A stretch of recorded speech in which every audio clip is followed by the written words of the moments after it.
Hello student, मैं प्रफुल्ल महाजन आज आपके साथ फिर लेकर आया हूँ अप्लाइड मैकेनिक्स के मैकेनिकल एडवांटेज या एफिशिएंसी मशीन से रिलेटेड जो चैप्टर है उसके बारे में सारी डिटेल्स।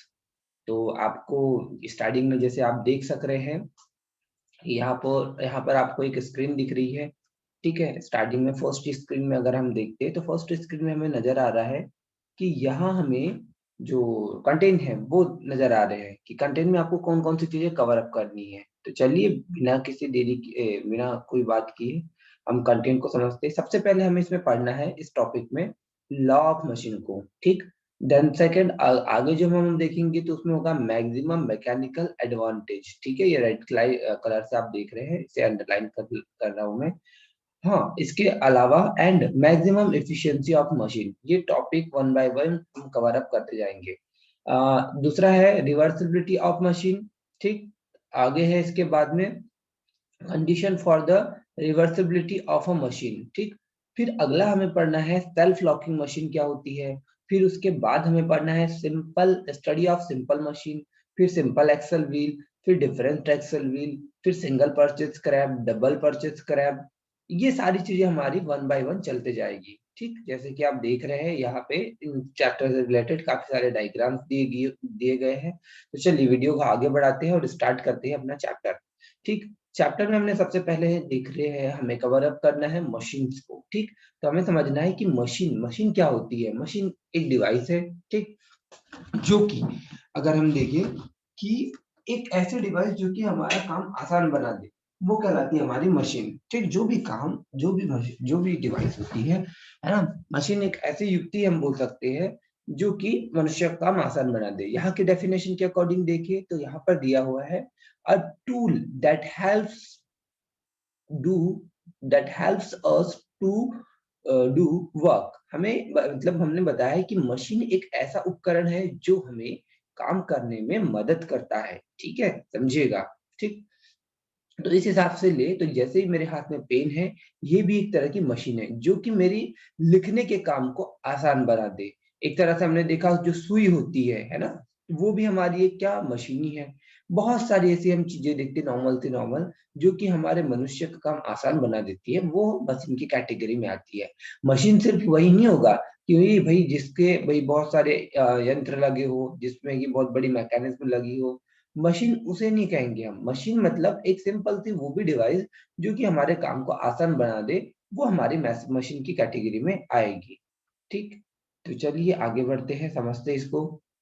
आगे बताया है कि भाई ये मशीन जो है इसका कॉन्सेप्ट कहाँ से आया, कहाँ से ये ओरिजिनेट हुआ, कैसे इसका कॉन्सेप्ट हुआ। जैसे कि हमने पढ़ा था जो गैलीलियो गैलीली है, इन्होंने सबसे पहले मशीन को इसका कॉन्सेप्ट सामने लाया था। ठीक, और अगर हम यहाँ देखते हैं कॉन्सेप्ट ऑफ मशीन की, तो अ मशीन इज अ टूल, ठीक, that consist of one or more parts and uses energy to meet a particular goal। मतलब कि इसमें बताया है कि मशीन एक ऐसी युक्ति है, ठीक, या ऐसा टूल है जिसमें कि एक या एक से अधिक पार्ट्स होते हैं। ठीक, अब आप कोई भी मशीन को देख लीजिए, उसमें एक से अधिक पार्ट, एक या एक से अधिक पार्ट दिखते हैं। जैसे कि आप अगर हम पीछे ही देखें तो ये मान लीजिए पुल्ली, ये भी एक मशीन की कैटेगरी में आती है। आप देख रहे हैं कि इसमें एक से अधिक पार्ट है, ये एक्सल दिख रहा है आपको, ये इसका पुल्ली व्हील दिख रहा है। ये हमने देखा कि एक तरह का एक या एक से अधिक पार्ट्स मिलकर के हमने जो युक्ति बनाई या जो हमने डिवाइस बनाई वो हमारी मशीन कहलाती है। ये हमने देखा। इसके अलावा सिंगल पार्ट भी हो सकता है मशीन, जैसे कि हमारा जो स्क्रू है ये भी एक मशीन की कैटेगरी में आएगा। ठीक है, तो ये अपने आप में एक सिंगल पार्ट है। तो इस तरह से हम समझ सकते हैं कि मशीन या तो डबल भी हो सकती है, वन देन मोर पार्ट भी हो सकती है, या वन पार्ट भी हो सकती है, जिससे कि जो क्या काम करती है बताया है and uses energy to meet a particular goal. हाँ, हमने देखा कि जो मशीन होती है ये किसी ना किसी एनर्जी का उपयोग करती है। ठीक है, तो इस तरह से हम समझ सकते हैं और उसके बाद में वो अपने पर्टिकुलर गोल को हासिल करती है जिस काम के लिए उसे तैयार किया गया था। ठीक, आगे देखते हैं। Machine are usually powered by the mechanical, chemical, thermal और electrical means and are often motorized. Historical, a power tool also required moving parts to classify as a machine। मतलब इसमें बताया है मशीन आमतौर पर यांत्रिक, रासायनिक, थर्मल या विद्युत साधनों द्वारा संचालित होती है। ठीक, ये संचालित होती है, इससे आशय क्या है कि भाई जो भी आप मशीन को चलाते हैं, ऑपरेट करते हैं, ये किसी न किसी पावर का उपयोग करती है, ठीक है, ऊर्जा का उपयोग करती है। अब ये ऊर्जा या तो केमिकल हो सकती है,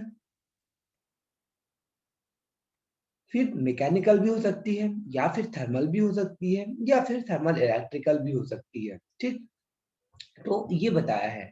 ठीक, अब हमने देखा कि हम आप सभी ने भी देखा है कि हमें मशीनों को किसी न किसी तरह से ऊर्जा देने की आवश्यकता होती है। जैसे कि एक मोटरसाइकिल का एग्जांपल लेते हैं कि जो हमारी बाइक है उसमें हमें कौन-सी एनर्जी देते हैं? केमिकल एनर्जी देते हैं। जिससे कि जो केमिकल एनर्जी रासायनिक ऊर्जा जो कि पेट्रोल या डीज़ल आप जो भी यूज़ करते हैं वो एक तरह की रासायनिक ऊर्जा है। वो आगे चल के दूसरी और एनर्जी में कन्वर्ट होती है और जिससे कि आपकी इंजन जो कि एक मशीन है, बाइक जो कि एक आपकी मशीन है वो चल पड़ती है। ठीक है? तो इस तरीके से हम समझ सकते हैं मशीन के कार्य को, कि ये कैसे संचालित होती है। आगे बताएँ ऐतिहासिक रूप से एक बिजली उपकरण को मशीन के रूप में वर्गीकृत करने के लिए चलती भागों की भी आवश्यकता होती है। मतलब बताया है कि अब हमने देखा कि मशीन्स को सिर्फ़ अब पहले होता था कि मैकेनिकली डिवाइसेस उसमें लगी हुई होती थी और उसको ऑपरेट करते थे और उससे काम संपन्न किए जाते थे। लेकिन आजकल हम आज देख रहे हैं कि दिनों-दिन प्रगति हो रही है ना? नए-नए इनोवेशन हो रहे हैं, नई-नई टेक्नोलॉजी आ रही है। तो आप उनमें देखिएगा कि जैसे हमने देखा कि मैकेनिकल प्लस हमने देखा इलेक्ट्रिकल, इन दोनों का कॉम्बिनेशन बहुत अच्छे तरीके से हो गया है। और इन दोनों को कंबाइन फॉर्म में हम क्या कहते हैं? मैकाट्रॉनिक्स कहा जाता है, ठीक है? तो इस मैकाट्रॉनिक्स के कारण हमने देखा कि बहुत सारी चीज़ों में सुधार आ गया है। अब इन दोनों का कंबाइन तरीके से उपयोग किया जा रहा है, ठीक? और जिससे कि आपकी जो मशीनों को ऑपरेट करना वो भी और आसान हो गया है। ठीक है? चलिए आगे बढ़ते हैं। आगे हमने देखा कि however the advent of electronic technology has lead to the development of the power tools without moving parts that are considered machine। मतलब इसमें बताया हालांकि इलेक्ट्रॉनिक प्रौद्योगिकी जो कि आपकी इलेक्ट्रॉनिक टेक्नोलॉजी है उसके आगमन से बिना चलने वाले हिस्सों के मशीनों के बिना बिजली उपकरणों के विकास को प्रेरित किया है। मतलब कि हमने देखा कि हर जगह होता था कि हमें मैकेनिकल एनर्जी देनी पड़ती थी। लेकिन जो इलेक्ट्रॉनिक प्रौद्योगिकी है उसके आने से, इलेक्ट्रॉनिक जो टेक्नोलॉजी है उसके आने से, उसके डेवलपमेंट होने से हमने वहाँ पे काफ़ी चीज़ें को रिप्लेस कर दिया और वहाँ पे हमने इलेक्ट्रॉनिक्स चीज़ें लगाई जिससे कि चीज़ें बिजली से भी चल पा रही है और अ, इससे हमें और कार्यों में आसानी हो रही है। ठीक है? तो इस तरह हमने देखा कि मशीन की डेफिनिशन देखा, सेकंड में हमने देखा कॉन्सेप्ट ऑफ मशीन को देखा, फिर उसके बाद में हमने देखा कि मशीन कौन-कौन सी यूज़ करती है एनर्जी को, मशीन किन एनर्जी से पावर्ड होती है, ठीक है? और इस तरह से हमने सारी चीज़ों को अभी कवर किया मशीन के बारे में। अब हम देखते हैं अगला है हमारा नेक्स्ट है व्हाट इज़ सिंपल मशीन कि भई ये सिंपल मशीन क्या होती है? मशीन तो हमने जान लिया, लेकिन ये जो सिंपल मशीन होती है, ये क्या होती है? चलिए आइए समझते हैं। बताया है a simple machine has few और नो मूविंग पार्ट्स मतलब कि इसमें बताया है कि सिंपल मशीन में या तो थोड़े मूविंग पार्ट्स होते हैं, मूविंग पार्ट्स मतलब जो पार्ट्स जो घूमते हो, वो हमारे कहलाते हैं मूविंग पार्ट्स, ठीक है? तो इसमें बताया है कि या तो थोड़े पार्ट घूमते हो या फिर कोई पार्ट घूमते ही नहीं हो। तो इस तरह के हमने जो देखा वो कहलाती है हमारी क्या सिंपल मशीन, ठीक है? सिंपल मशीन ये सिंपल मशीन की डेफिनिशन को अगर हम समझेंगे तो उससे हम उसे हम समझ सकते हैं इसकी हेल्प से कि या तो वो मूविंग पार्ट्स हो सकते हैं या फिर मूविंग पार्ट नहीं भी हो सकते, ठीक है? आगे हम चलिए देखते हैं। Simple machines make work easier मतलब जो आपकी सिंपल मशीन जो होती है, वो आपके काम को आसान बनाती है। फिर हमने जैसा कि पहले ही देखा कि भई मशीन जो है, वो मनुष्य के कार्य को आसान बना देती है। तो फिर ज़रूरी है, वो तो सिंपल मशीन भी मनुष्य के कार्य को आसान ही बनाएगी। ठीक है? तो चलिए आगे देखते हैं हम। आगे बोला है simple machine is a device ठीक in which effort is applied मतलब सिंपल मशीन एक ऐसी डिवाइस है बताया है कि effort is applied at one place जिसमें कि एक एफर्ट जो कि होता है आयास है ना उसको हम क्या करते हैं अप्लाई करते हैं at one place and work is done at the same other places जैसे कि आप देख रहे हैं इस व्यक्ति को देख रहे हैं आप बहुत अच्छे डायग्राम में ये इसके हाथ में जो रखा हुआ है ये आम जो डंडा रखा है ये भी इसके लिए एक तरह की मशीन है, ठीक है। तो ये एक साइड में एफर्ट लगा रहा है, जैसे कि आप यहाँ पर दिख रहे हैं, यहाँ वो एफर्ट लगा रहा है, और ये दूसरे साइड ये पत्थर हटेगा, मतलब कि यहाँ पर उसका काम संपन्न हो रहा है। ठीक, तो यही यहाँ पर बताया गया है। ठीक, one place and work is done at the same other plane. Simple machines are run manually, मतलब हमने देखा कि यहाँ पर अधिकतर आप जितनी मशीन देख रहे हैं, ये देख लिया आपने, रस्सा बाल्टी को खींचने की अगर बात कीजिए, ऐसे बहुत सारी चीज़ें हमने देखा, स्क्रू जैक मशीनों को भी हम मैनुअली ऑपरेट करते हैं, वेजेस को भी हम मैनुअली ऑपरेट करते हैं। तो ऐसे हमने बहुत सारी चीज़ों को देखा कि जो सिंपल मशीन होती है ना, वो मैनुअली ऑपरेट की जाती है मैक्सिमम, ठीक है, not by electrical power. Electrical power हम उसमें ज़्यादा यूज़ नहीं करते, या तो ये भी कह सकते हैं कि हम उसमें नहीं करते। अदरवाइज़ वो फिर सिंपल मशीन की कैटेगरी में नहीं आएगी। यहाँ हमारी होगी ये कौन सी मशीन? सिंपल मशीन, जो कि मैनुअली ऑपरेट होती है, ठीक है? चलिए आगे बढ़ते हैं। आगे समझते हैं। आगे बताया है, नेक्स्ट टॉपिक है हमारा, सिंपल मशीन हमने समझ लिया, मशीन की डेफिनेशन समझ लिया। आगे हम समझ रहे हैं लॉ ऑफ मशीन के बारे में कि मशीन का नियम क्या कहता है। तो चलिए समझते हैं लॉ ऑफ मशीन को। लॉ ऑफ मशीन कहता है machine which are used to lift a load are govern by the law of machine, मतलब कि बताया है जो मशीन, ठीक, जो मशीन एक भार उठाने के लिए उपयोग की जाती है, वे मशीन के नियम द्वारा शासित होती है। मतलब कि जो भी मशीन हमने देखा, जैसे पिछले डायग्राम में देखा कि यहाँ पर हमने देखा कि व्यक्ति क्या काम कर रहा है कि जो भार को उठा रहा है और उसके उठाने के लिए उपयोग किया जा रहा है, किसी भार को लिफ्ट कर रहा है, हटा रहा है एक जगह से दूसरी जगह में, तो वो बोला है जो भी ये काम होते हैं, ये मशीन के नियम के द्वारा संचालित होते हैं, ठीक है। Which state that the effort to be applied on the machine is related to the wage, मतलब इसमें बताया है जिसमें कि कहा गया है, ठीक है, कि मशीन पर लागू किए जाने वाले प्रयास वजन W से संबंधित है जिसे वह उठा सकती है। मतलब कि हमने देखा कि जो हम प्रयास लगा रहे हैं, आयास लगा रहे हैं, जिसे कि हम ये P से डिनोट करते हैं, ठीक है? तो ये हो गया हमारा, इसे कहते हैं एफर्ट, ठीक है? ये जो आपका एफर्ट है वो हमारा हमारा P, और जो हमारा वर्क होता है, हमने जाने भार जो होता है हमारा, ठीक है? वो होता है हमारा W। तो इन दोनों के बीच में बड़ा है कि बहुत ही मतलब आपस में एक-दूसरे से काफ़ी संबंधित है, ठीक? एक-दूसरे से काफ़ी रिलेटेड है, काफ़ी नहीं मतलब रिलेटेड है। अगर इसमें ये चीज़ें घटेगी बढ़ेगी तो इसके ऊपर डायरेक्ट प्रभाव पड़ेगा, ये घटेगी बढ़ेगी तो इसके ऊपर प्रभाव पड़ेगा। तो इस तरीके से इसमें समझाया है इस फ़ॉर्मूले की हेल्प से, जैसे कि आपको इस जो ये है ब्रैकेट है, इसमें आप देख सकते हैं कि यहाँ इस ब्रैकेट से आपको हेल्प की गई है P is equal to mw plus C, ठीक है? जिसमें कि हमने देखा m जो है हमारा वो है मास या कांस्टेंट कह सकते हैं, C जो भी है हमारा वो भी कांस्टेंट है, ठीक? दोनों की दोनों पॉजिटिव कांस्टेंट है, which are characteristics of machine जो कि मशीन की विशेषताएँ है, और P और W तो आप जानते ही हैं, जैसा कि अभी हमने बताया, P है आपका मशीन के ऊपर लगाया गया आयास, ठीक है? एफर्ट अगर हम बोले तो, और W है आपका क्या? वेट, ठीक है? तो इस तरीके से हम चीज़ों को समझ सकते हैं कि मशीन का नियम क्या कहता है, ठीक है? चलिए आगे बढ़ते हैं। इन्हें ये चीज़ें हमने देखा आज के इस टॉपिक में। सबसे पहले देखा हमने मशीन की डेफिनिशन कि मशीन क्या होती है। उसके बाद हमने देखा कॉन्सेप्ट ऑफ मशीन को कि मशीन का कॉन्सेप्ट क्या कहता है।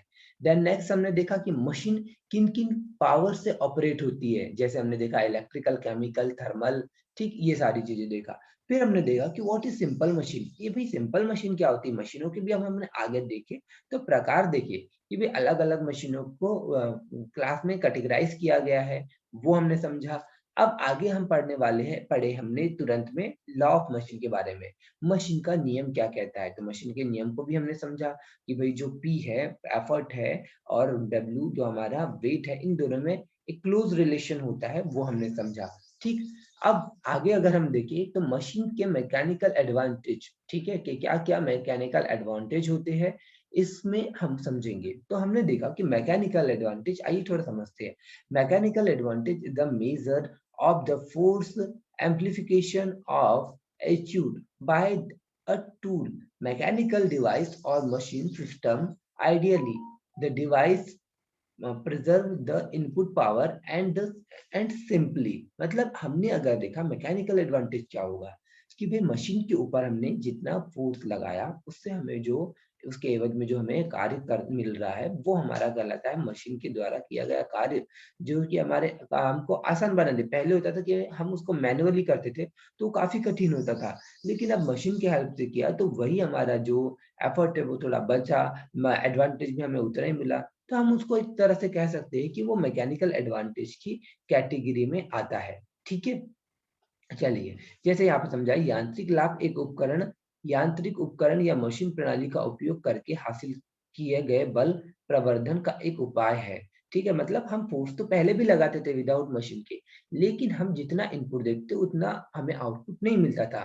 तो इसलिए हम कह सकते थे कि हमें प्रॉपर मैकेनिकल एडवांटेज नहीं मिल पाता था।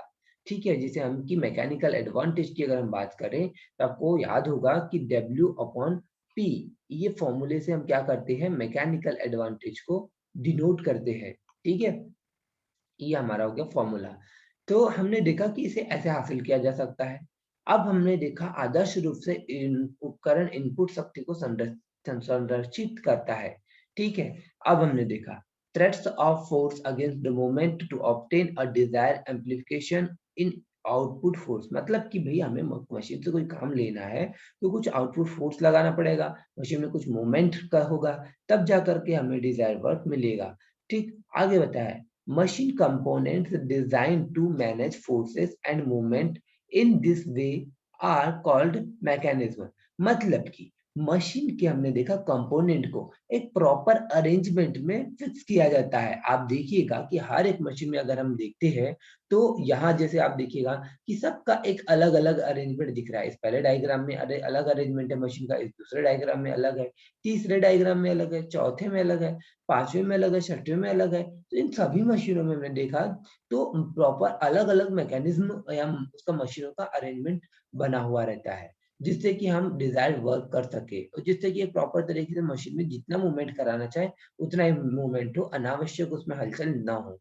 तो इस तरह से इस तरह के जो किए गए कार्यों को है हम कहते हैं मैकेनिज्म। ये जो हमारी युक्ति कहलाती है मशीनों की पार्ट्स को अलग अलग तरीकों से जोड़ना और सेम पर्टिकुलर वर्क लेना, वो कहलाती है आपकी मैकेनिज्म। आगे बताया है an ideal mechanism transmit power without adding to और सब्सट्रैक्ट फ्रॉम इट, मतलब कि जो आपकी आइडियल मशीन होती है, जो आदर्श तंत्र है, ठीक है, उसे बोला है आदर्श तंत्र को किसी चीज को जोड़े या घटाए बिना उससे काम लिया जा सकता है। आदर्श तंत्र क्या होगा या आइडियल मशीन क्या होगी अगर हम उसकी बात करते हैं, तो एक ऐसे मशीन की आप कल्पना कीजिए जिसमें कि आप जितना इनपुट देते हैं वो उतना ही आउटपुट उसको आपको रिटर्न कर दे। तो इस तरह की जो मशीन कहलाती है आपकी, वो कहलाती है आदर्श मशीन। ठीक, आगे बताया है this means the ideal mechanism does not include a power source, ठीक है, एंड इज फ्रिक्शनलेस, मतलब आइडियल मशीन की बात किया है आदर्श तंत्र में शक्ति स्रोत शामिल नहीं होता है बताया है। इसके अलावा इसमें कोई भी किसी भी तरह का जो घर्षण ये है लॉस है वो नहीं होता, फ्रिक्शन लॉस की अगर हम बात करते हैं। ठीक, and constructed from the rigid body, और साथ ही साथ बताया कि ये भाई घर्षण कब होगा, जब मूविंग पार्ट हो गया आपस में तो घर्षण होगा।